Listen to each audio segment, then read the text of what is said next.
So I'm down on the River Severn on the banks of Lawrence Breakspear. So how are you, Law? I'm okay, mate. It's a nice day. River's looking good, apart from the foam, but it looks good. Nice colour. Could do with a bit more rain, perhaps, but yeah, we're all right. Yeah, well, thanks for coming on anyway. So much appreciated. So I'll start off with asking you, like, why Barbel? What about the Barbel makes you want to fish for them? Well, it goes back a long time. It goes back to when I was young.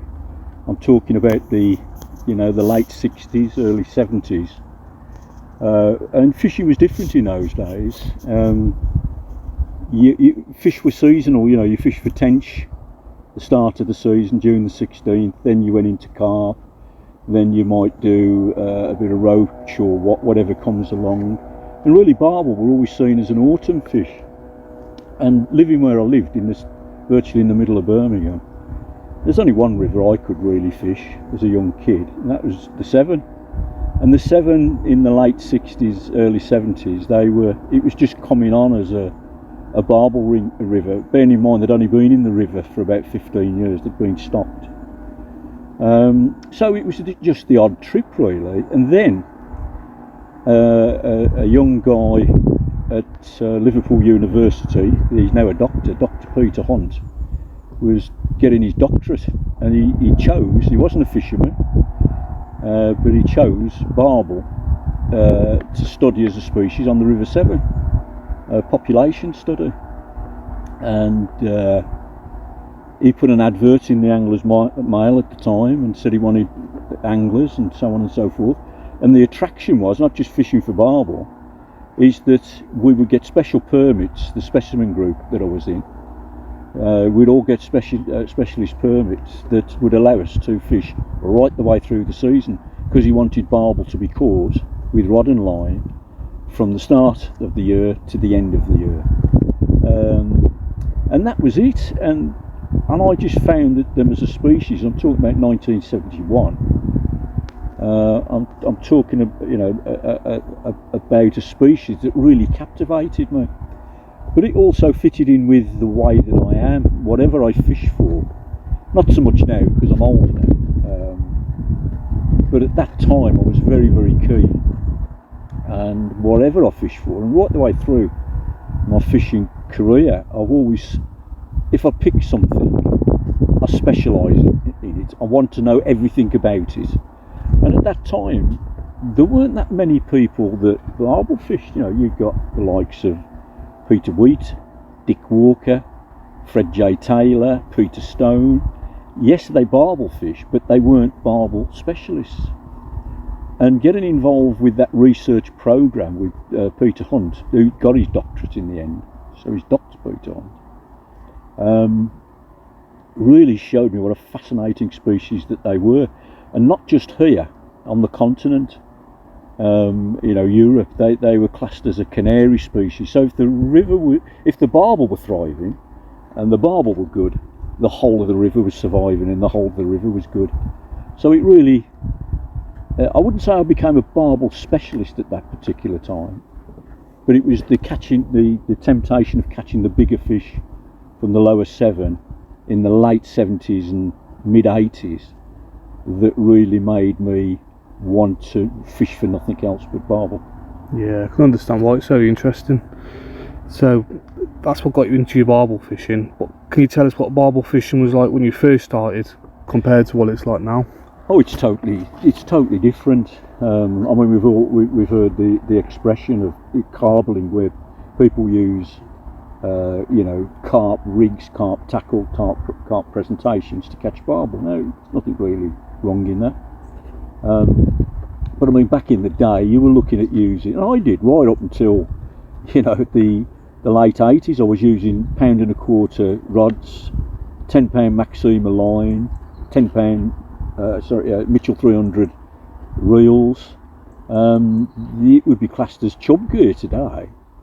But it was a how can I put it? It was like a growth area.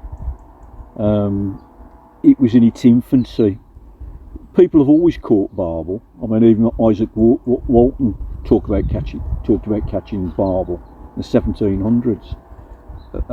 Dick Walker in the 50s and 60s spoke about catching barbel, but I was there and witnessed this huge surge. It was a fascinating species. It was a big, powerful species. It grew to double figures.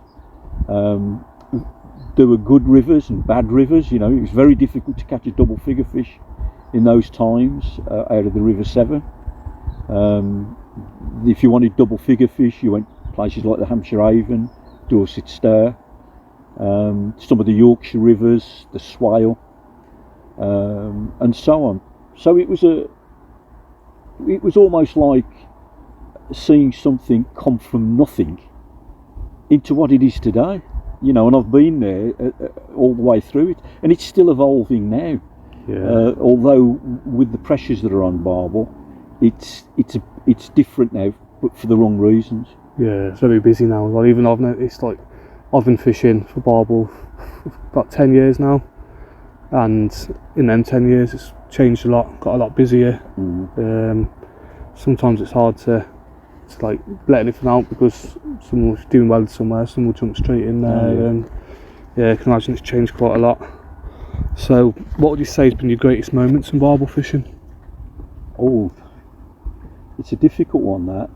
I've had lots of great moments. I mean, the biggest fish at 15.3 was from Severnstoke on the Severn.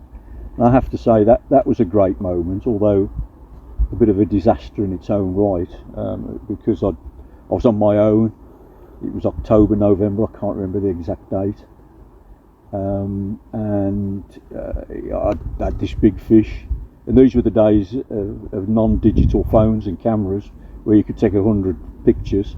This was the days of a 24 exposure film. And I got one frame left. But that was a great moment, having that fish that night. And I've yet to top that now. I haven't travelled round to try and top it. I could go to the Trent, Collingham or wherever and probably top it within 6 months easily, you know. Yeah. But I think the greatest moment was the Barbel Society, with Fred Crouch and Steve Pope. They had this idea. I was in the Barbel Catchers Club at the time, as they were. That wasn't going the right way as far as we were thinking. It was very elitist. You had to be a certain type of successful angler to get in. We wanted, now whether we did the right thing in retrospect, we wanted it barbel fishing for all. There weren't, in those days, there weren't any barbel rods. As I say, you picked what you thought you needed. I think the greatest thing is just seeing how barbel has got to where it is today. That doesn't mean to say everything's been good, but I've met some great friends that are still friends today. I've met some when I was a kid. They were my heroes, and became friends, although they've passed on now because they were getting on in those days. But I think just being there, that's my greatest thing, I suppose, the greatest achievement.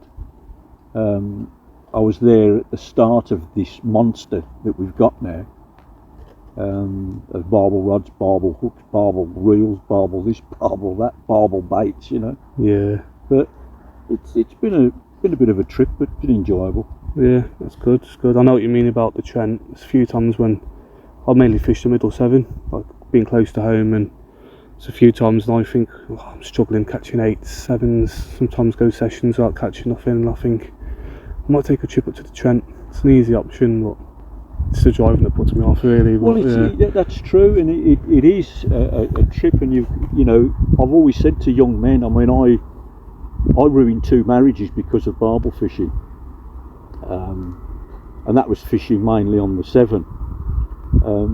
And it's only when you look back, when you come to your senses, and you think, good God, did I really do that? I mean, I was going fishing 5 nights a week, and then like trying to get out on a Saturday and a Sunday. And I'd got 3 kids, and it was the wrong thing to do. I got it completely in the wrong perspective. I looked after them and made sure they'd got everything they wanted, but I'd got this obsession of big barbel. And when I see that these young guys now, it's difficult to say the trend, the tidal trend is wrong, because the barbel can't help it that they're stocked in tens of thousands every year by Calverton. And the environment allows them to grow on, because what you've got to remember is, like the Trent, with all these big fish being caught, they're all females, and it's totally against nature. If you look at the research that's been done into barbel, your average ratio for every 1 female, there's between 7 and 10 males. It's the wrong way round. This is because the barbel that are put in there by Calverton, because of the aquaculturing process of bringing the eggs on, etc., by heat, actually creates more females. Yeah. But I've never had I've been offered to go to the Trent many times, and my answer is I'm still learning how to catch barbel out the 7. Yeah, it's fair enough. And that's it. And quite frankly, now the driving it's too disruptive. Yeah. Fishing's got, before, I used to fish in, and my family fitted into my fishing life. It's the other way around now. I've learned. I've left it a bit late, but I've learned that fishing has to fit in with you, because without all the other things, it's nothing. But the thought of driving to Nottingham, oh no, and staying over. I mean, I read about some guys staying over 7 nights. Yeah, it's not for me. Yeah, it's not for me. Like, even like one night, like every now and then, I can count on one hand how many 24-hour sessions I've done, and even that's too much for me, really. I prefer, like you said, make fishing work around you, and I like being out on a short session after work. And short sessions are great. Yeah. I've always promoted, even in the days when I was bad, I never fished all through the night. Yeah. My short sessions were getting home from work. I've always worked, have me tea, see to the kids, can I go now, love? And I was down at the lower 7 for about 7-8 o'clock at night, and I'd fish till midnight, and I'd get back in the morning at 1 o'clock and up at 6 again. Yeah. So I've never been one for staying away. I love short sessions, and as we speak, only last night, one of my friends, Steve Hodges, has had, that big fish off the lower at 16.9, and it pleased me more that he caught it, because he's a short session man. Yeah. One rod, as the old, I created a saying that encapsulated the whole thought process of one rod, one bait, one fish, and he did it like that, and that really pleased me. At 16 pound 9 ounce, I thought, I couldn't wish it on a better man, and he does that. That's the way that he is. I wouldn't want to go to the Trent. Yeah. But I'm not knocking people that do go the Trent. Yeah. Whatever. If I lived round the corner, over the road from the Trent, down the road from the Trent, would it be? I'd probably be different. Yeah. It's too far. Yeah, same with me. If I was close, I would do it, but yeah, I don't really want to. I mean, I'll just to finish that, that last question that you asked, which is about the travelling barbel angler. Trev West. You've obviously heard of Trevor West. Yeah. One of the great barbel anglers of our time. I mean, he's getting on now, but I remember him back in the mid '90s, and me and him having a conversation. And him and Tony Miles were fishing like the Charwell, the Bristol Avon, occasionally on the Severn, Hampshire Avon. And I said to Trevor, Trev, why don't you come down the lower? It's closer. You live in Coventry. If you want to come down and join us, I can show you a few places. And he said, Lowell, they're your fish. No, I'll get my own. Yeah. And I admired that in him. It's nice of him, yeah. No, they're your fish. And I sometimes feel that. I get offered now of, going to particular places, and that's my answer. I've got my own fish to target. and whoever fish they are, then you fish for them. I've never been a fish chaser. Never.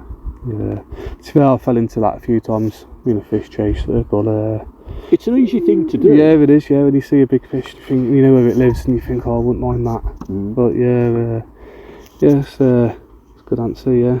So I was going to say to you, so you've been around fishing for quite a long time. What's the strangest thing that's ever happened to you, or you've seen on the bank? Well, I spent a few years fishing with Chris Yates. This is going back in the early 80s. And Chris is a fabulous angler. He could catch a fish with a bamboo garden cane and whatever. He's got something that I haven't got. And he got this ability to tap into things that a council house kid from the middle of Birmingham I didn't understand. And anyway, we became friends, and we're on this carp lake. Well, we're going to this carp lake in Surrey, and it was called Sheepwash.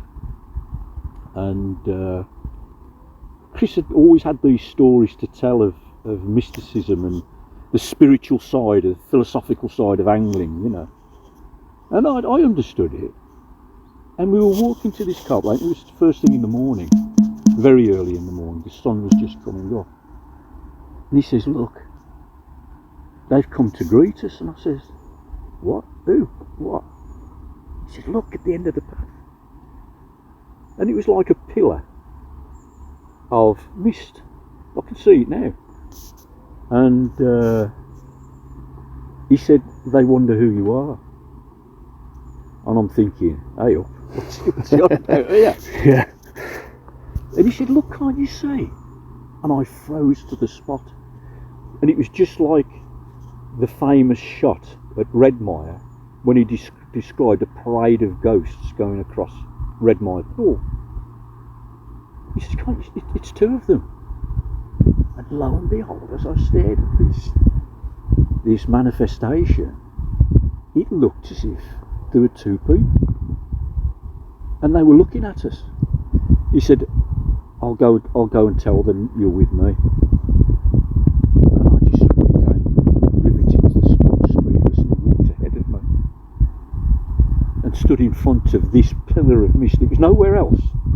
This pillar of mist that had got this head and shoulders, and he was smiling, and he was turning and pointing back to me. And then he walked back. He said, it's okay. And as I looked down the path, the pillar of mist disappeared. That's crazy, yeah. Now, you could say, he's bullshitting. That's a story. That as true as I'm sitting here. That is the strangest thing. Back down on the lower Severn a couple of years ago, Richard Frampton said to me, what's that in the sky? And I said, only it was daylight, it wasn't night time. And I suppose today you'd say it was like a UFO. And then these RAF jets came screaming over it, and you know. So that was a bit strange. But I've had certain things, you know, when you're fishing alone at night, and I've been on my own at night many, many times. And for some reason you get a bit of an itch and you think, I'm not happy. Something's not quite right. Yeah. And I've packed up. But other than that, it's all been pretty predictable. Yeah, the Chris Yates story's a bit mad. Like, do you like listen to paranormal stuff? I don't really. I don't know if I believe in ghosts or not. I've never seen nothing. I think if I did, I'd probably think, it's my mind playing tricks on me. But I do like to listen to stories and listen to like all the paranormal stuff. But they do think, they do say that some people are like tuned in with spirits. Chris definitely is. Chris has got something. He sees things that I don't see. Chris thinks things nobody else thinks. Yeah. He's in tune, and that has helped him catch some magnificent fish. And the fact that he's a very, very good angler. He's an angler that proved you didn't need the latest rods, bite alarms to catch the biggest fish. He didn't buy cane rods and fish for barbel with avocet rods and centerpin reels because it was the thing to do and it was fashionable, or even a bit elitist. He did it because he was given a cane rod or a reel. Yeah. So he's never been one for following a trend. If anything, he created the biggest trend that there was. That is the modern day centerpin cane rod fisherman. Yeah. There's a whole cult out there. Still is now. Yeah, that does it. Yeah, still is now. Yeah. Yeah. Some people have just got it. Hey, I know a few lads that they've just got it. You know, some people, you know, they like me. I try hard. I do all right. And then some lads just come and they just naturally got it. And it's like they don't even try sometimes. It's like I've written about it quite a few times. And this is the difference between some anglers. And it's a term that comes from sport, athletics, boxing. And the saying is micro adjustments for absolute gain. There are some people that had cast out and think, oh, I'm not happy with that weight. It's too much. It's not enough. I'm not happy with the way that leader's performing. But they go, oh, I can't be arsed. Yeah. But the other guy will pull it back in and change it. Yeah. And it isn't about one thing. It isn't about your bait. It isn't about your rod. It isn't about your reel. It's a multitude of little things that come together that create that absolute gain. Yeah. And I'm a great believer in that. And that can be achieved by most people. It's being in tune with those micro adjustments. And you know, it could well be the hook size. It could well be the type of hook link.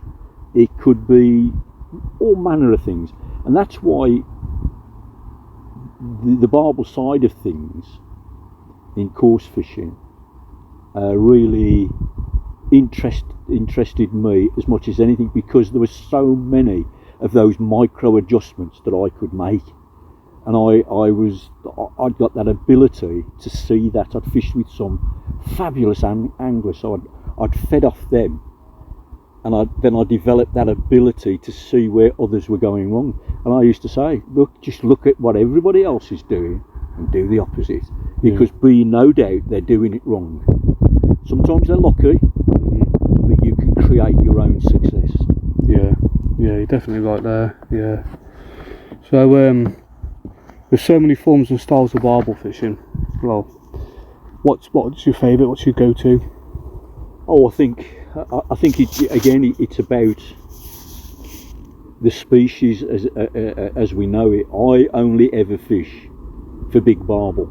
Now that doesn't mean to say I don't like all barbel. I love all barbel. They fascinate me. But if I can avoid small barbel, I'll avoid them. I know some people say, oh well, I love all barbel. I don't care whether it's £3 or £10 or whatever. I'm not like that. So I'm always thinking of this mythical barbel that is in front of me, downstream of me, out from me, that is waiting to be caught. So I always tend to fish methods that will either not be attractive to shoal barbel, small barbel, that possibly will pick the largest fish out of a group, because you know, fishing the Severn is a lot different to fishing the Avon, the Hampshire Avon, or the Wye. You can't see fish on the river. So we're fishing here now. There could be 1,000 barbel in front of us. Yeah. You couldn't see them. So you have to use tactics that you think, understanding the species, where will they be? Will they be on the edge of that slack over there? You can see because of the foam. And if they're there, how can you get them? Do you want to just play it by luck and hopefully catch the biggest fish? So I tend to try, and as best that I can, and we're all limited in using methods that will only catch the biggest fish. I don't want to catch a small fish, because there's one thing that will put a bigger barbel off. That's a splashy 5 or 6 pounder. Yeah, I agree with you there. You know, what I like to do is that if I catch a £10 fish, that fish has got to where it's got to over a 10 to 12 year period, probably been caught a few times, and now avoids capture by learning from its mistakes. And as I say, I would rather have one bite, one run, and it's a decent fish, than catch a multitude and, oh look, I never thought of that, a £10 is trolled up. So I tend to fish, with one rod these days, although I have used two, and I probably will use two. I use one rod. I'll use a centre pin, because that doesn't allow me to cast to the other bank. I don't want to cast to the other bank. I want to draw the fish to me, and the big fish will come to me. Fred Crouch always taught me a great angler. Never had many big fish. He was happy catching any barbel, but he taught me the concept of catch barbel on your terms, because that's when they then become vulnerable. Yeah. I always remember showing Des Taylor, going back years ago, and he'll tell the story himself. I'd had a fish. I'd take him to a spot. I took him to a spot on the lower Severn, and we'd been fishing, and he looked at my what I'd got in my bait bucket. I'd got hemp, I'd got sweet corn. There were no pellets, no boilies in those days. I'd got chopped up bits of meat. I'd got some buckwheat in there. It was a complete mixture. A bit what he calls his pudding mix now, although the pudding mix is far more thought out than that. Yeah. But he said, "Why'd you do all that lot?" I said, "Because all those additives to my bait are all at particular densities. Some will sink to the bottom on the spot and stay there. Others will bounce around a little bit and drift down a little bit, then stay there. Then there's the other, might go all the way down and might continue to bump and weave its way downstream for 20, 30, 40 yards. And there just might be, on that feeding line, a big old barbel, 10 or 12 pound, whatever, that sucks in that bit of luncheon meat or a piece of corn. Sucks it in, there's no consequence of it, and naturally, like any other fish, what does it do? It moves forward to try and intercept more similar pieces, and the further it comes towards you, the more of the bait that comes down, and that's how I get fish on my terms. Yeah, I've heard Des say that story before on his shows. Yeah, so yeah. Yeah, it's like you say as well, on the Severn, you can't see the fish, wouldn't you? Like when I first started, well, even now, I'm still like a sponge. I read a lot, as much as I can, about barbel fishing. Yeah. And I've read loads of books, people stalking barbel, and I've always thought, well, on my river, I can't remember it ever being clear enough. I was never sure if it was like the Team. Yeah. The Team is is the only river really within our casting distance, if you like. But they're different rivers now. There's high levels of phosphate that cause algae blooms. It's like now. Look at the river. It's a strange browny colour. It looks okay, apart from the foam. So there's obviously effluent in the water. Yeah. But you can barely see the bottom. Yeah. Barely see the bottom. That's how I've never seen a barbel. I've never been able to stalk a barbel in the Severn. No, you can't. I've never seen one. Very, very difficult. Yeah, and I've always read about stalking them, and they see the fish and find them and cast to them, but no, I've never been able to do that. I've cast to like weeds and reeds in the river, but usually the barbel are going to be hiding in there, but that's about as far as it's got to stalk. But it's speculative, isn't it? It's not like seeing them on the Team back in the late 80s, early 90s. Myself, Andy Orme, my friends, we'd go down, and you could stick your neck out and have a look, and there below you would be 4 or 5 barbel, and the biggest could be 10 or 12 pound, and you quickly ease yourself back, and then you've got to think to yourself, how can I get some free offerings to them, and it was a great learning process. And even though now I don't see barbel like that, that fishing by sight taught, on those team years, taught me so much, because I actually still see them today, but in my mind's eye. Yeah. The barbel haven't changed. I know what to do, where to put the bait, the free offerings, to create that same effect as those barbel on the team all those years ago. Yeah. You know? Yeah. It's one river I wish I fished, that is, the team. Yeah. There'll always be barbel in the team, but the problem is predation.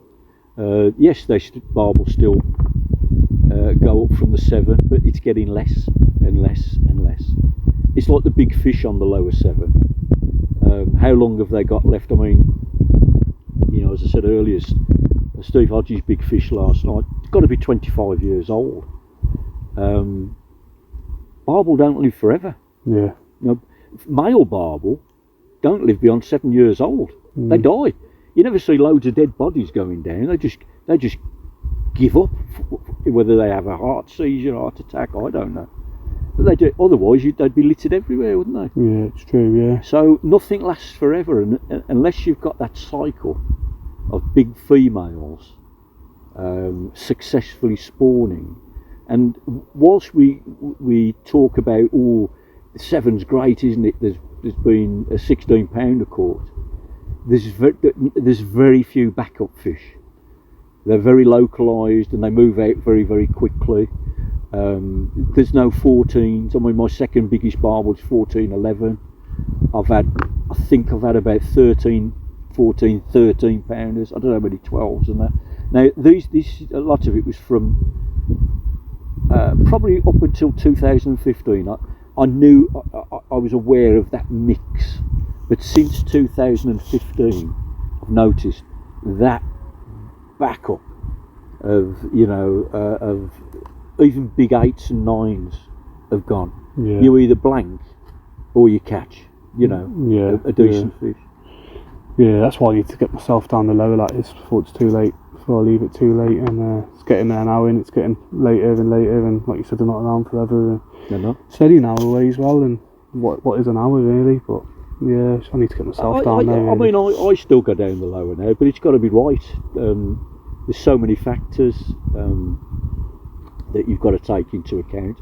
But I have to say, the age that I am now, when I get in the car, even if I've caught a fish, the age that I am now, and I think to myself, oh bloody hell, I've got to drive from Upton on 7 all the way back through roadworks at midnight. It ain't good. Yeah, that's the thing. So the roads are busy as well, aren't they? Like, even they close the M54 off and things like that. You end up being rerouted. And like just where I live, like I've noticed the last 2 years, getting around like a 10-minute journey is now a 20-minute journey. Yeah. It's almost as if it's traffic, you know, suppressing methods that they use. Whole, you know, two or three lanes closed off on a bit of motorway, and you think, well, why? Yeah. But I'll always fish as long as I can drive, as long as I'm fit. I'll always fish the lower 7. Yeah. But not as much as I did. Yeah, I need to get myself down there. What would you describe as your fishing hell? Like your worst nightmare in fishing?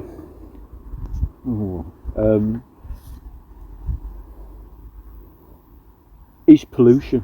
Yeah. That you know, I've got a modest knowledge. I don't promote to myself to be the best barbel angler ever. I'm certainly not.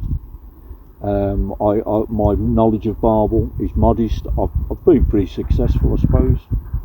But then again, I suppose to somebody that has 15 doubles on a weekend off the Trent, I'd be looked as a failure. Yeah, it's mad, that, isn't it?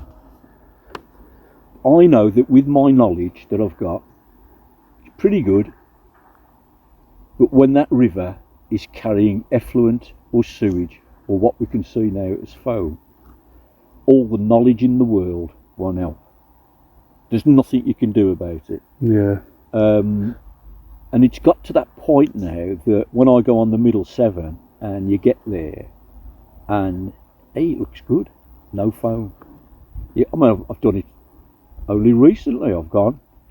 I've had an 8 and a 10 within 20 minutes, and then all of a sudden you notice those first bubbles coming down of the foam, and then within 20-30 minutes of that, as Des Taylor says, go home.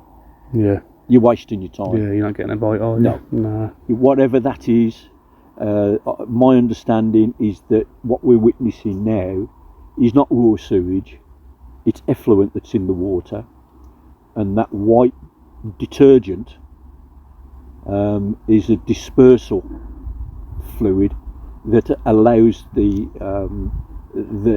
effluent to disperse rather than come down in lumps and clumps and stuff like that. Yeah. You know, but it to me, I've only said recently that I've actually thought, is this the end of my barbel fishing? It's happening on the Team, it's happening on the Warwickshire Avon. It's not as if, oh well, it's only Hampton Load that it happens on. Well, I won't go there again. It's everywhere. Yeah.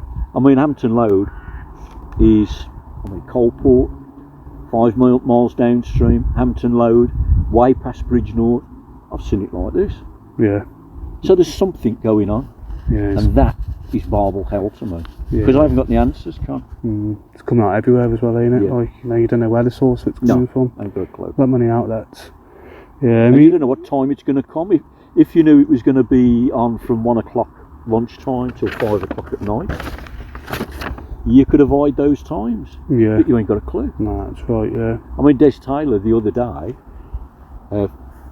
fishing a Coalport, and it had been running since 7 o'clock on the night, and he got there at 7 in the morning, it was still running. Yeah. They're just letting out all the time, aren't they? Yeah. Yeah, me and Ian was talking, me and Ian Gregory was talking the other week about the river, the pollution, and people that don't fish the rivers don't really understand. They don't. Nah, like, I used to go to the gym quite a bit.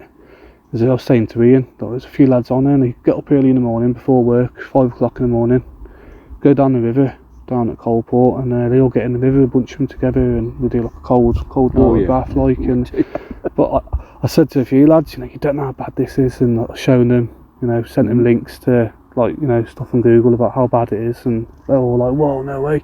But next thing you know, they're back in there again, and I just don't understand how dirty the river is. I remember one time, I think that 2 seasons ago, I was fishing at Shrewsbury, I've actually reeled in, I've had like tissue paper on my line, and letting it straight through. Yeah, I mean, there's that Andy Lovesey who owns that stretch off the Riversford Road at Bewdley.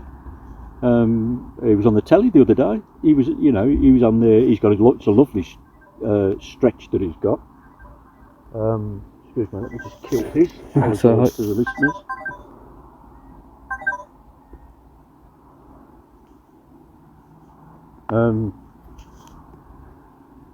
And he runs a fishery. It's a lovely fishery, landing stages, very very nice. Good fishing, big bream down there. And he was out doing his repairs on the landing stages, and what happened was he caught a virus.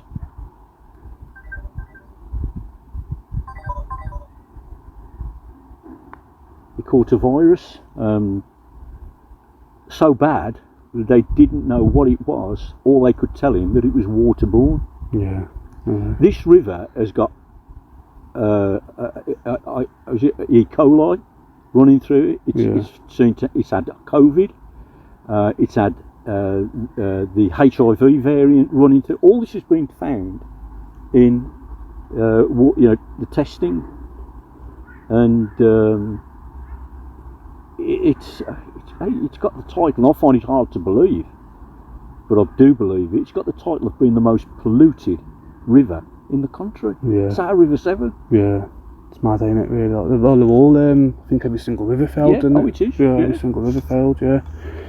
Well, it does make you realise how bad it is, really, and like people that are eating to fish and don't realise how bad it is. So well, you get the waterboarders coming down, the canoeists. I mean, at Atcham, children paddle in the water and splash about on the shallows. Yeah, I wouldn't let my daughter in the river at all. No way. Yeah. Awful. Yeah, that's right. And if you could go back and change anything in your barbel fishing, what would it be?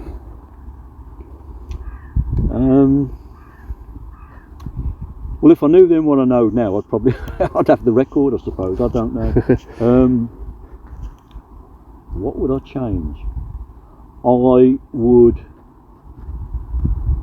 I would like to see an organisation that really represented anglers. We haven't got that. You know, I'd like to see that. You see, generally carp anglers will sympathise, but as being mainly, you know, fishing on man-made lakes, natural lakes, gravel pits, they don't understand what we as barbel fishermen are going through at the moment, or any river fishermen for that matter. So I would like to see, I've changed the organisation that's supposed to represent us. Yeah. I'd like to see the money taken out of barbel fishing. It's become too commercialised. There's too many people taking a slice of the action where they're, and I've never done that. I've never taken a thing.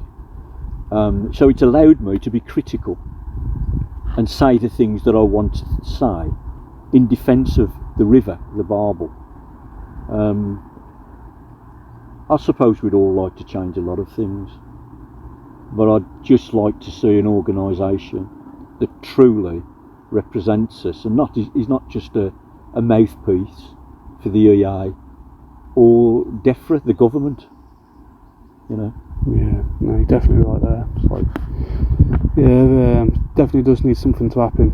It's just like they just seem to take on money, licence money, and we don't see nothing. Well, I don't see nothing myself. You know, no, you're right. What do you get? Yeah. If you were to phone up today, and you could be within your rights to do it, and so I've just been down to the river and gave the location, and it's covered in foam. It's this, it's that, the other. I'm not getting any fish. The first thing you'd be asked, are there any dead fish? Yeah. No. And well, why do you think it's caused the pollution? Oh, and they almost insinuate that you're not really good enough to catch fish. There's no proper setup. And the other thing is, it's very much like society today, where there are certain things you can't have an opinion on. There are certain things you can't talk about. If you do, you're cancelled out. Yeah. People far bigger than us, far richer than us, have voiced their opinions on some of the sensitive subjects and have lost everything. And that is the problem in river fishing today, that if you say the wrong thing, you're cancelled out. Anglers are divided because of that. We should be speaking with one voice, and we're not. And it really disappoints me that we've got to this stage with our fishing and barbel fishing, because barbel fishing have suffered, not only suffering now because of pollution, they've suffered for the last 20 years because of predation. Yeah. And otters have made a huge difference to barbel populations on the River Severn long before pollution did. And other rivers, the Bristol Avon, the Cherwell, the Hampshire Avon, and so on. We could list the names. You see, what people don't realise is that that otters will go for the bigger fish of the shoal, which is the females. Yeah. Which in natural environments, I'm not talking about the Trent, are the lesser. But what people don't realise is that if it takes a big female barbel and kills it for a small amount of meat or entrails that they feed on, the gills and the liver and stuff, you've not only lost that magnificent fish that could be 13 pounds, you've lost a fish that was producing 20 to 30,000 offspring every year. Yeah, the future. You see, when people talk about stocking the Severn and putting 350 barbel in, it's nothing.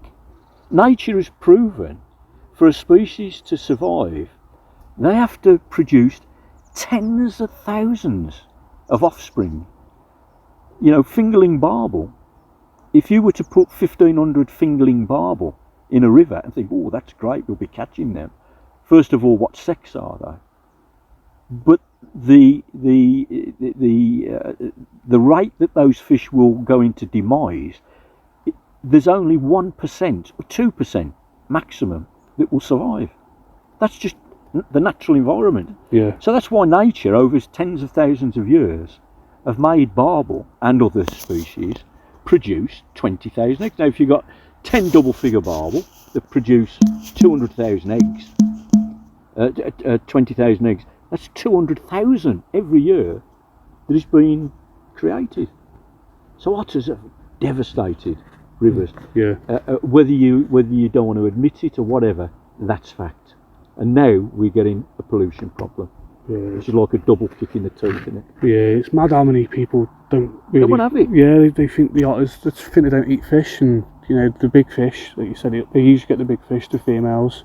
The bigger the fish, the slower them fish are. You know, like when you get a take and, you know, and you're fishing and you catch a big barbel, you know you've got a big barbel on, because it's the slow heavy fight. So that's why the big ones go first. They're the easiest to catch. They're older. And a bigger target. They're old ladies. Yeah, big target as well. I mean, and they, you know, it's like, if there isn't an otter problem, and I've said this to others many times, if there isn't an otter problem of what I'm saying there is, why are fisheries spending tens of thousands of pounds fencing lakes off, true, including Red Mire? Yeah. If otters aren't a problem. Yeah, so true. There you go. Yeah, that's all you need to look at. Yeah.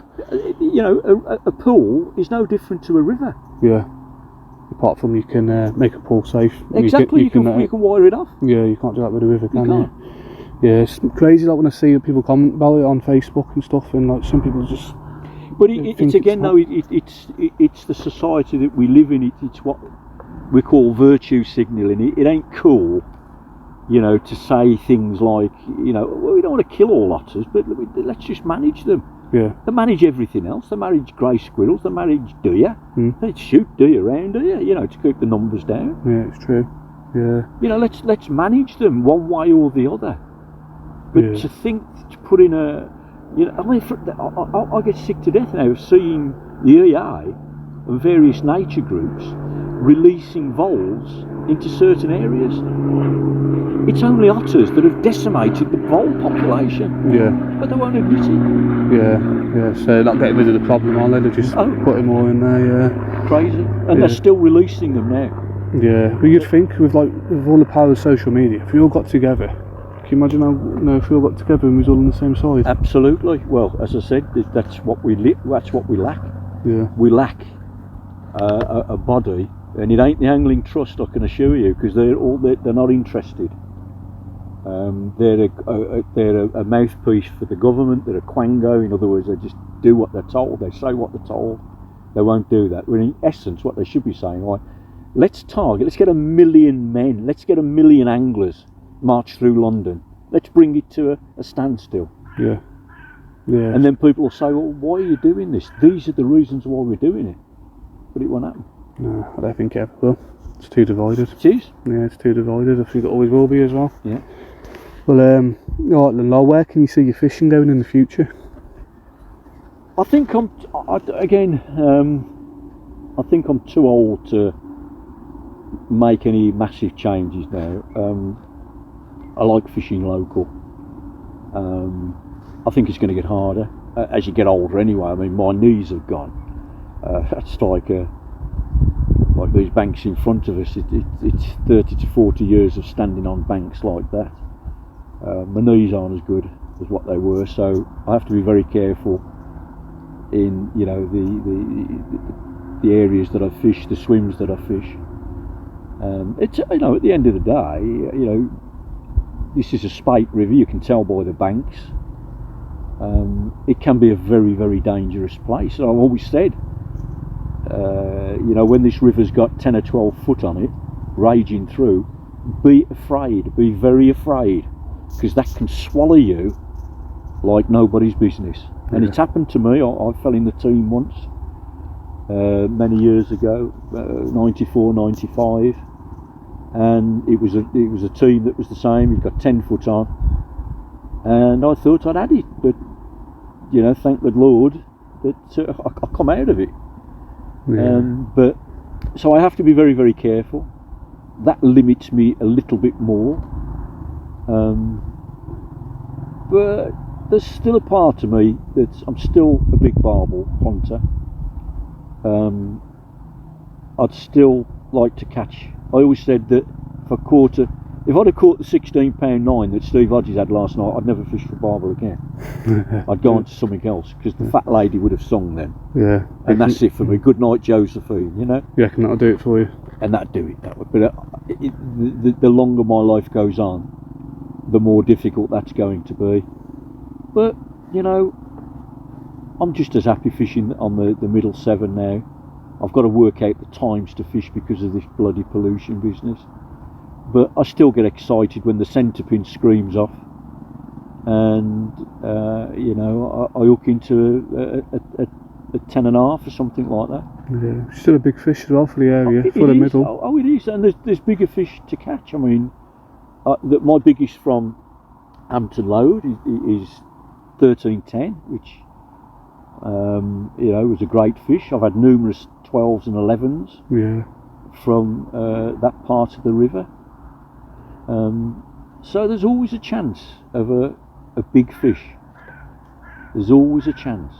Yeah. And I'm just happy to be there. So I just want to be a little bit more happier in my fishing. I've been involved in a lot of contentious issues over the years and fought for the anglers. I mean, myself and the Barbel Society, way back in the late 90s, we fought against the stocking of stillwater barbel. We fought against putting barbel in keep nets. We had a level of success, and more recently, the EA, the Seven Rivers Trust, and the Angling Trust wanted to take out Pariguya, and we fought against it, and we got them to change their mind. So it shows what people power there is if you've got the enthusiasm and the knowledge to deal with it. But I can't keep doing it. I can't keep doing it. I'm old now. It's time for the younger guys to pick that up and do it. You know, I can't do it. Sometimes when I'm challenging particular things on my Facebook page, whether it's pollution, predation, the inactivity of the Angling Trust, it's getting a little bit, I feel a little bit more isolated every time that I do it. You know, the support isn't there, and I sometimes think people will read it and think, oh my God, he's off again.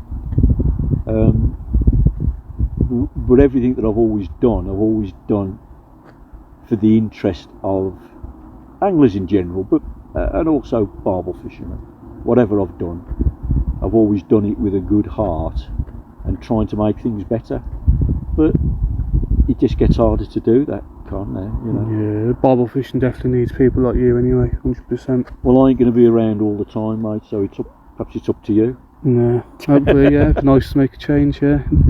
But nice for a few people, you know, stuck together and did something about it. Yeah, I mean, Des Taylor's good. He's one for the angler. He's not slow in coming forward. Yeah, it's good. It's a good thing, you know. Yeah. Steve Pope, you know, again, although Steve's a little bit like me, sometimes you can become a little bit disillusioned and you think, why have I got to keep doing it, you know? Yeah, I think people look for a leader. I think that's what it is. I think, you know, you got leaders and you got followers, and yeah, well, it's always the way. It's always been that way for, you know, since humans began, and I think that's what people look for, and you need someone like that. But nothing lasts forever. Yeah. All things must pass. Mm. I ain't going to be here, you know, forever. Yeah, it's true. Yeah. You know, so there comes a time when you have to recognise, you know, your own demise in some respects, whether it's physically, mentally, or whatever. You're not the same person you were yesterday. You can only hope you will be the same person tomorrow. But fishing is forever changing. It's forever changing, one way or the other. And as I said before, as we both said, it isn't just tackle, it isn't techniques. You can have the best of everything, but you can't battle against the unseen, the unknown, like pollution. I always used to say, you know, you can only catch what's in front of you. I'm almost thinking now that is a statement that's not true, because you could have barbel in front of you, but when that pollution runs through, that foam, they don't feed. Yeah. It's going to show how much of a problem it is. That's right. Yeah. So there you are, mate. Well, it's been great chatting with you anyway, Lol, and I'm sure people will enjoy it. And Yeah, I hope they do. yeah, I'm sure they'll learn a few things anyway. I know I have. So yeah, cheers, mate. Okay then. Right, Cheers. thank you. Right.